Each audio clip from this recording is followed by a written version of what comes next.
Primera de Samuel, capítulo 2, versículo 12. Y los hijos de Elí eran hombres impíos y no tenían conocimiento de Jehová. Pero ¿quién es Elí? Elí es un sumo sacerdote. A veces nosotros entramos en la monotonía de predicarle al uno, predicarle al otro, y a veces nuestros propios hijos entran en la carencia del conocimiento. Nosotros los vemos ahí en la iglesia, se sientan con nosotros, son los hijos de los pastores y creemos que están bien, pero olvidamos e ignoramos que un hijo de un pastor va a ser el más atacado por causa del llamamiento. Lo que para Dios tiene un gran valor, para el diablo también. Entonces, este sacerdote se volvió permisivo. 2:17, porque los hombres menospreciaban las ofrendas de Jehová. Ya estoy hablando de sus hijos. 22, Elí era muy viejo y oía de todo lo que sus hijos hacían con todo Israel y cómo dormían con las mujeres que velaban a la puerta del tabernáculo de reunión. Ya hay una deshonra en las ofrendas. Ya se dice que son impíos. Ya se dice que no tenían conocimiento de Jehová, que no tenían intimidad con Dios. Ahora ya están fornicando. Pero lo que hacía Elí en ese momento era angustiarse y como echarles cantaleta. Pero no tomaba medidas, no disciplinaba, no ponía en orden.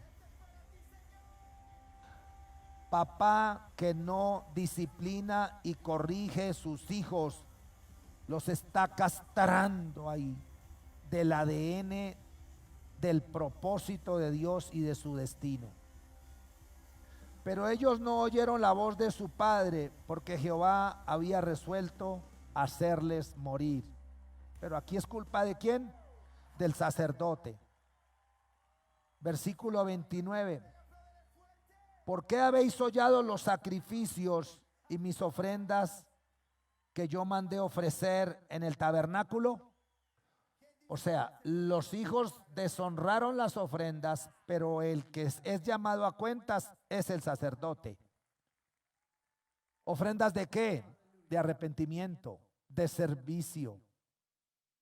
Ofrendas de adoración, pero ofrendas, hermano, ofrendas, diezmos, promesas al Señor, obras de misericordia, primicias, ofrendas, lleguen al alfolí, dice el Señor. Y dice, o sea que tú has honrado a tus hijos más que a mí. Ok. Y dice, nunca yo tal haga, porque yo honraré a los que me honran. O sea, el Señor dice, como tú honres, así te honro. ¿Y qué hace el Señor? Empieza a apagar la lámpara de este sacerdote. Por eso ya en el capítulo 3, versículo 1 dice, el joven Samuel ministraba a Jehová en presencia de Elí. Y la palabra de Jehová escaseaba en aquellos días y no había visión con frecuencia. Cuando dejamos de formar nuestros hijos, Dios retira la visión. Cuando dejamos de formar, discipular y disciplinar nuestros discípulos, Dios retira la luz y ya no vemos la visión para nuestra familia, para la iglesia o para la casa. Yo sé que todo el mundo espera una palabra de esperanza. Jehová es mi pastor, caerán 1000 a mi diestra, pero la plaga no me tocará. Aleluya. El que habita el abrigo, sí, aleluya, todo es verdad, pero el Señor desata juicios para que nosotros aprendamos justicia.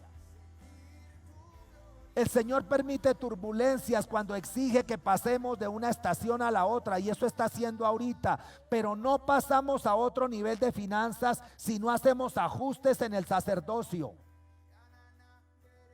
hombres tienen que asumir su sacerdocio. Abran la Biblia, hablan una concordancia. ¿Qué es la función de un sacerdote? ¿Cuál es la función de una esposa?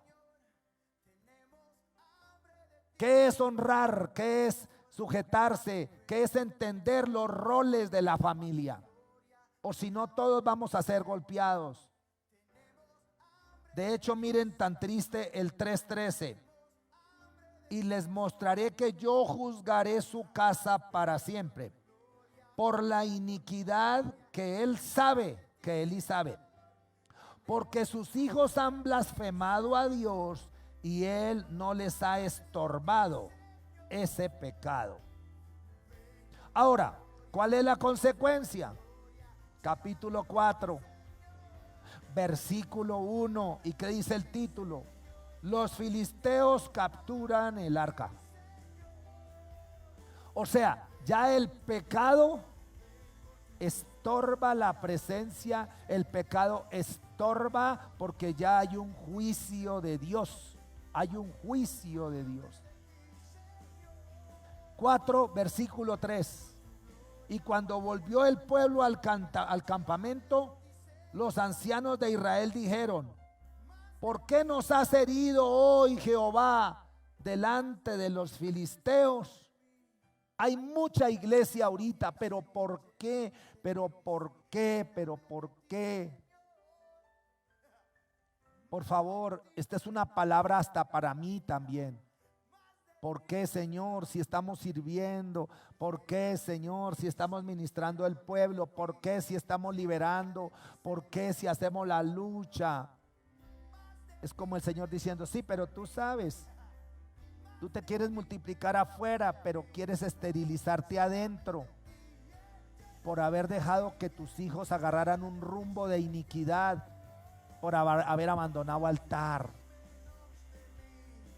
Y tuvieron una idea tremenda: traigamos a nosotros de Silo el arca del pacto de Jehová, para que viniendo entre nosotros nos salve de la mano de nuestros enemigos. Por favor, miren, no lo vean como historia, mírenlo para este momento. Los filisteos están sueltos por las calles, robando finanzas, robando negocios, dañando, metiendo deudas, angustiando, asustando, aturdiendo al mundo y a la iglesia. Y buena idea de estos ancianos: traigamos la presencia de Dios acá, y verá que los filisteos no nos pueden hacer daño.